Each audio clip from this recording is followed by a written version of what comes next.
अस्सलाम वालेकुम एवरीवन, कैसे हैं आप सब लोग। ये जो शर्ट की कटिंग मैं आपको बता रही हूँ, इसका बोट नेक बनेगा और ये 21.5 इंच चेस्ट के लिए है। मतलब कि राउंड में 43 बनता है, 42 से 43 चेस्ट के लिए ये साइज़ चलेगा। और नेक इसका हमने बोट नेक होता है और उसकी कटिंग थोड़ी डिफरेंट होती है।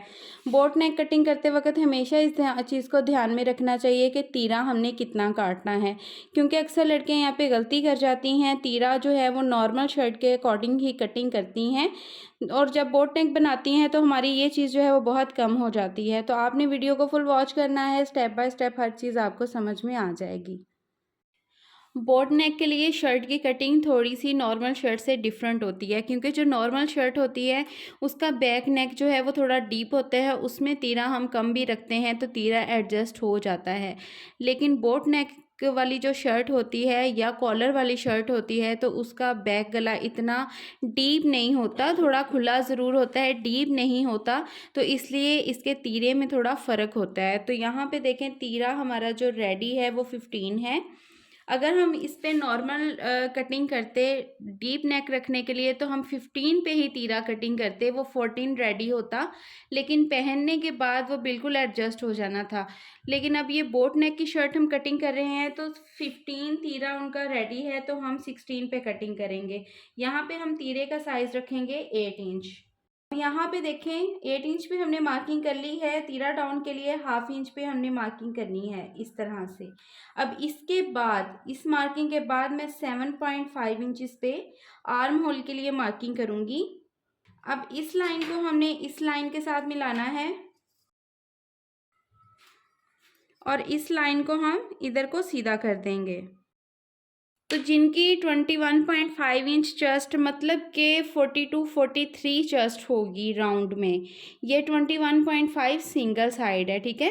राउंड में जिनकी इतनी चेस्ट होगी तो उसके लिए आपने आर्म होल की मार्किंग जो है वो नोट कर लेनी है। अब यहाँ पे हम मार्किंग करेंगे अपनी चेस्ट के लिए।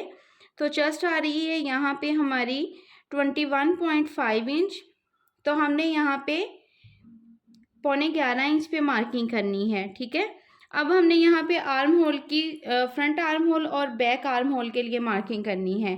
तो ये जो हमारी मार्किंग आती है इस तरह से सीधे में, अगर यहाँ पर बॉडी पार्ट इतना नहीं है, यहाँ पे झोल ज़्यादा पड़ते हैं, तो यहाँ से पीछे की तरफ आप रखेंगे 1 से 1.25 इंच का गैप, ठीक है।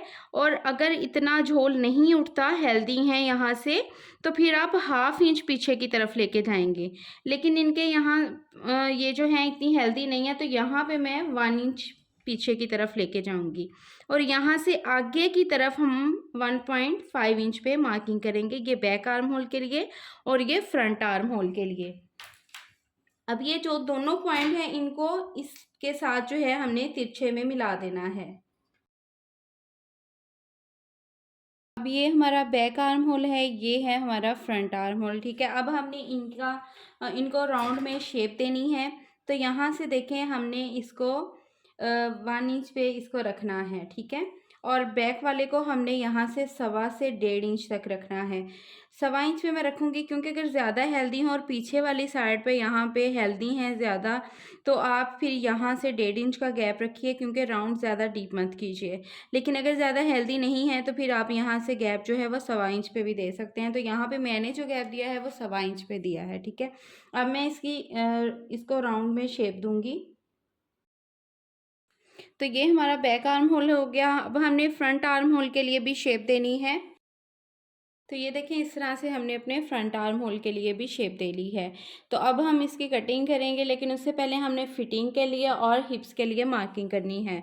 तो यहाँ पे देखें नीचे की तरफ फिटिंग के लिए मैं 13.5 इंच इस पे मार्किंग करूँगी इस हिस्से पे। यहाँ पे आएगी हमारी हिप की मार्किंग और अब ऊपर से हम यहाँ पे 6.5 इंचेस पे गैप रखेंगे कमर की मार्किंग के लिए। तो यहाँ कमर की मार्किंग होगी और यहाँ पे होगी हिप की मार्किंग। कमर 19 इंचेस है तो 19 का हम हाफ करेंगे, तो 9.5 इंचेस पे मार्किंग करेंगे। और हिप आ रही है 23 इंचेस, तो यहाँ पे हम 23 का हाफ करके तो यहाँ पे मार्किंग करेंगे।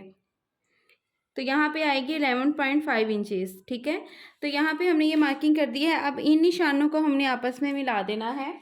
यहाँ पे मैं आपको एक आसान तरीका बताती हूँ कि अगर किसी का पेट निकला हुआ है, पेट हेल्दी है, तो आप फिर स्केल की ये वाली जो शेप है ना, ये वाली बाहर वाली साइड, उसको आप इन दोनों के साथ इस तरह से मिला के तो इस तरह से मार्किंग कर सकते हैं।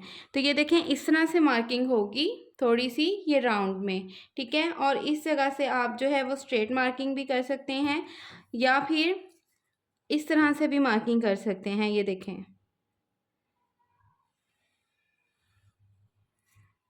क्योंकि चेस्ट भी हैवी हो तो फिर इस तरह से जब आप मार्किंग करेंगे तो ये चीज़ जो है वो सही कवर हो जाएगी।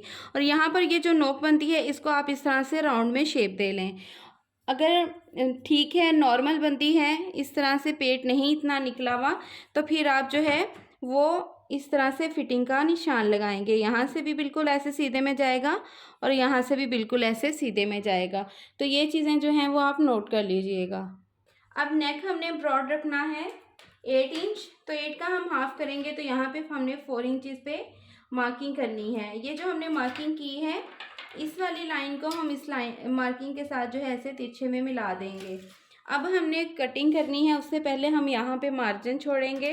तो आप हमेशा 2 इंच या 1.5 इंच मार्जिन लाजमी छोड़ा करें, ताकि अगर हमें इन फ्यूचर शर्ट को खुला करना पड़े तो शर्ट के अंदर मार्जिन हमारे पास होना चाहिए। तो यहाँ पे हम मार्जिन छोड़ेंगे और इस तरह से ये देखें,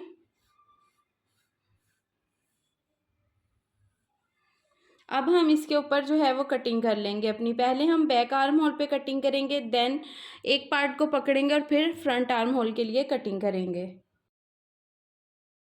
ये देखें, इस तरह से हमने शर्ट की कटिंग कर ली है। बहुत ही आसान तरीके से आप इस शर्ट की कटिंग कर सकते हैं। बहुत सी लड़कियां यहाँ पे ये गलती कर जाती हैं कि वो बोट नेक जब बनाने लगती हैं तो इस बात को बिल्कुल नज़रअंदाज कर देती हैं कि हमने तीरे का साइज़ क्या रखना है। तो फिर उसका रीज़न ये निकलता है कि बोट नेक क्योंकि ब्रॉड होता है और यहाँ तक हमारा बोट नेक आता है, तो फिर ये जो हिस्सा होता है ना, वो बहुत कम पड़ जाता है, जिसकी वजह से जो है वो हमारा तीरा भी साइड से नेक हमारा नज़र आ रहा होता है, ब्रा को कवर करना भी मुश्किल हो जाता है। तो इसलिए आप जब भी बोट नेक कटिंग करें तो आप इस चीज़ को ध्यान में ज़रूर रखें कि हमने तीरे का जो साइज़ है वो 1 इंच बढ़ा लेना है। ठीक है, आई होप कि वीडियो आपको अच्छी लगी होगी। वीडियो अच्छी लगी हो तो लाइक करें, चैनल को सब्सक्राइब करें। एंड स्लीव्स कटिंग के लिए आप मेरी इस वीडियो को देखिएगा। इसमें मैंने 3 तरीक़ों से स्लीव्स की कटिंग बताई है, तो जो तरीका आपको बेस्ट लगे आप उस तरीके से स्लीव्स की कटिंग कर सकते हैं। मिलते हैं नेक्स्ट वीडियो में, तब तक अपना बहुत सारा ख्याल रखिएगा, दुआ में याद रखिएगा। अल्लाह हाफ़िज़।